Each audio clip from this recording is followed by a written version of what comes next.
presentation.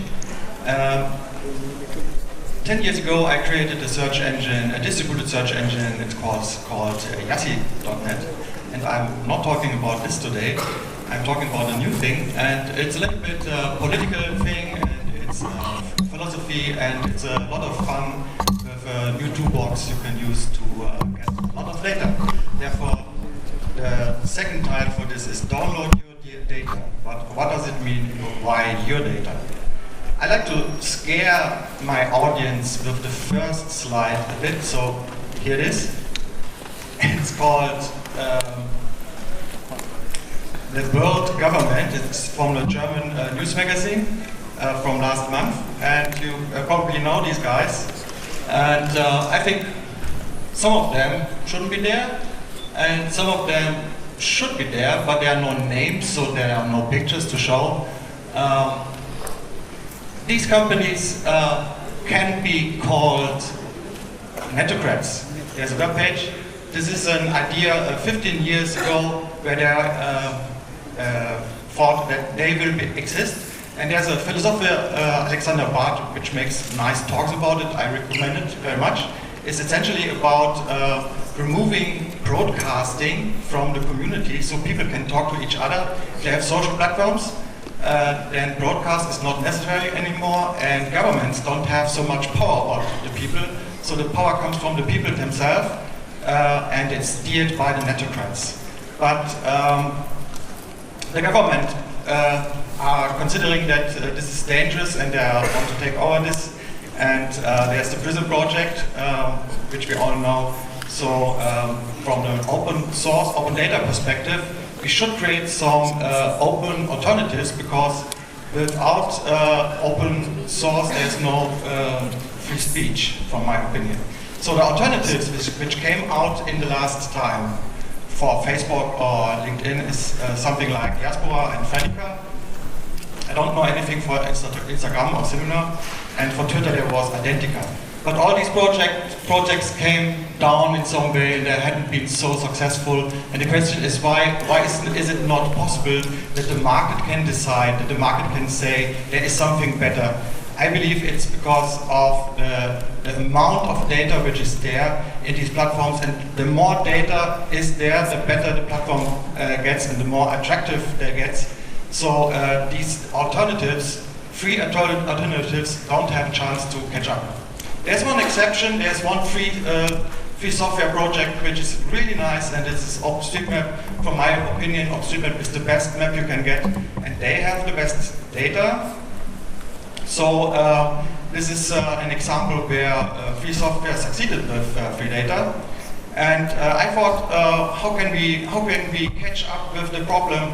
And one solution is to scrape data, or to take data from one of these social communities platforms. And in this example, Twitter. Twitter has an API, but you need an authorization to get data from there. And then you get JSON, but only a limited amount. And this interface was created 3 years ago. There was a blog posting called Following Up on API Housekeeping, which announced essentially that now the open APIs are closed, and you need to have an authorization. So if you want to get data without authorization from Twitter, you need to create a scraper which takes the data from their HTML pages. And this is the same as I did 10 years from now with the search engine technology. We take data from web pages, and it's the same thing we can do with Twitter as well, and scrape down millions of tweets.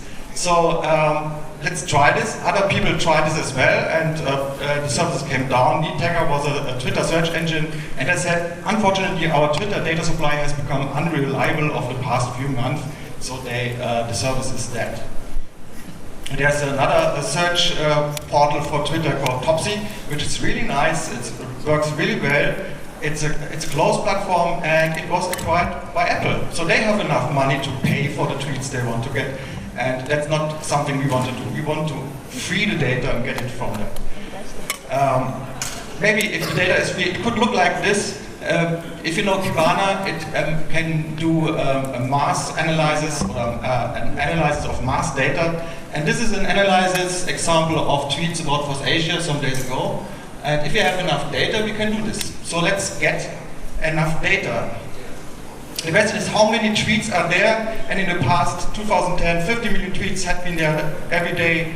Then next year, 200 billion, 340 million, and 500 million 2 years ago. And the approximation is that they are growing now by 30% every year. So we can guess it's at least 800 million tweets every day, maybe 1 billion. So this is the amount of tweets. And the question is, can we get them all? Can we get so much data? And before we start this, we need to know how a search engine works in the basic parts. And you always have a content harvester, you have a search index and a search front end. And what we try to do is to create only this thing, and the search portal can then be done by everybody else because the data is available on an open API. And that's in a project I called loklak. And on the right side, you do this. So what we used is an Elasticsearch index, and as the content harvester, there is a Twitter scraper, but there can be more scrapers. You can put on your own scrapers or APIs to take messages from other services as well. And as a front end, you can instantly use Kibana. You don't need to do this, you can take something else, but this is just an example. And what we also do is to dump all the tweets we get from Twitter on a JSON text dump. And we add a peer-to-peer interface so that all these installations of Twitter scrapers can communicate with each other and exchange their data. And the JSON dump becomes a very large collection of archived tweets you can create. So that happens if you search on the interface there. There's a search portal making a search request, and the request is transported to 3 targets. One is the internal search index, one is the Twitter scraper, and one is the so-called backend, another loklak peer. You can set up which peer that is, so you can create your own network. And if the result is computed, the new tweets are stored in the JSON lists, and as a third process, the new JSON texts are transmitted to the backend peer. So all the new information you collected is spread through the network you set up. And then this is a small calculation from a dump I already created, and you see from the count lines here, what came out is you need for a compressed message with all the JSON data and metadata only 106 bytes. This is compressed. And if you count this high to about 1 billion messages, you need 128 gigabyte. And if you calculate this for 1 month, then you need only a 4 terabyte disk to collect all tweets of 1 month. So this is a kind of small feasibility study. I don't expect that we collect actually so many tweets, but it looks like it's possible. So a 4 terabyte disk is sufficient to archive all 30 billion tweets a month from Twitter using loklak. And loklak is the portal which is already up. Software exists, you can download it. It's LGPL licensed, and I want to show it now.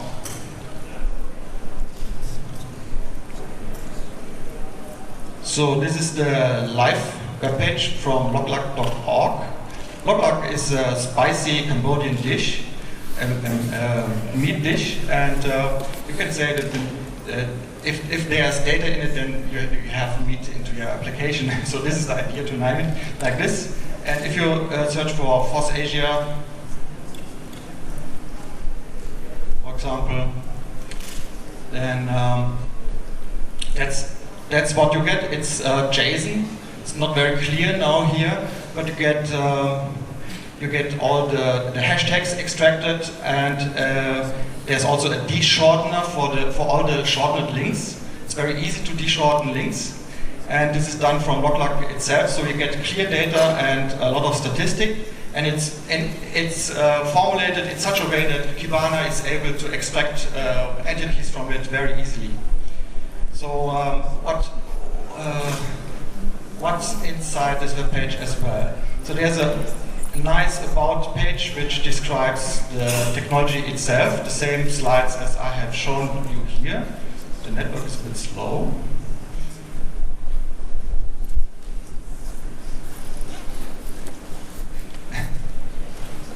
What does it do?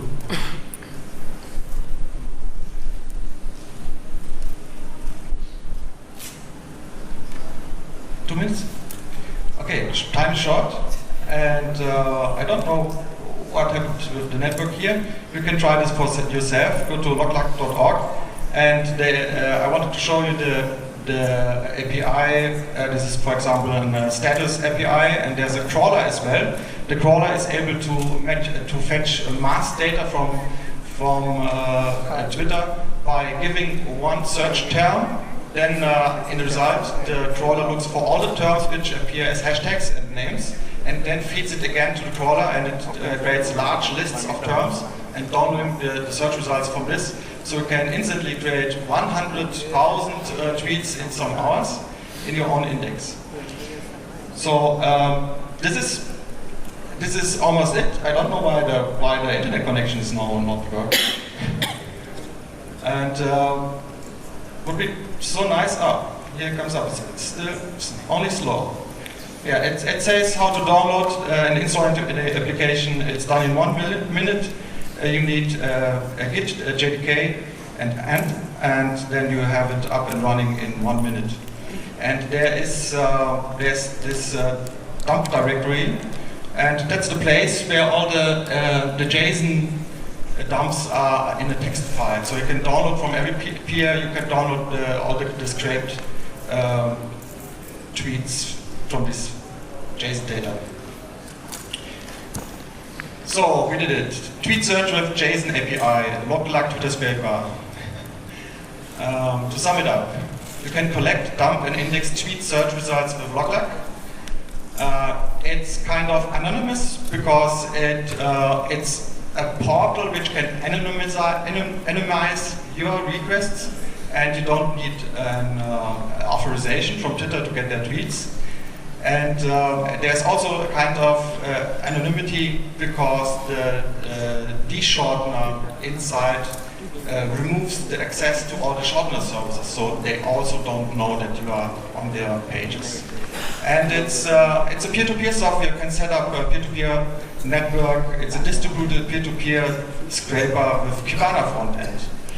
And that's the end of the presentation, and it explains why download your data means it's your data you can download. You can download all your own tweets. You can even modify downloaded dump files by just doing a grep over a term, and it gives you a new dump list, which you can easily import in loklak by just throwing it into an handover directory. One thing I forgot to show is this Kibana page, which shows the most recent tweets here in the statistic, and you have navigation systems here, and can show the most common hashtags used in combination with the search term, FOSSASIA, and so on. So I hope you like it, you use it for your own purpose, to analyze tweets, statistical data, and please send me your comments using Twitter. Show me the applications you did, and I will happily link all the applications you create with the Twitter scraper yourself on the loklak homepage. Thank you. Fantastic.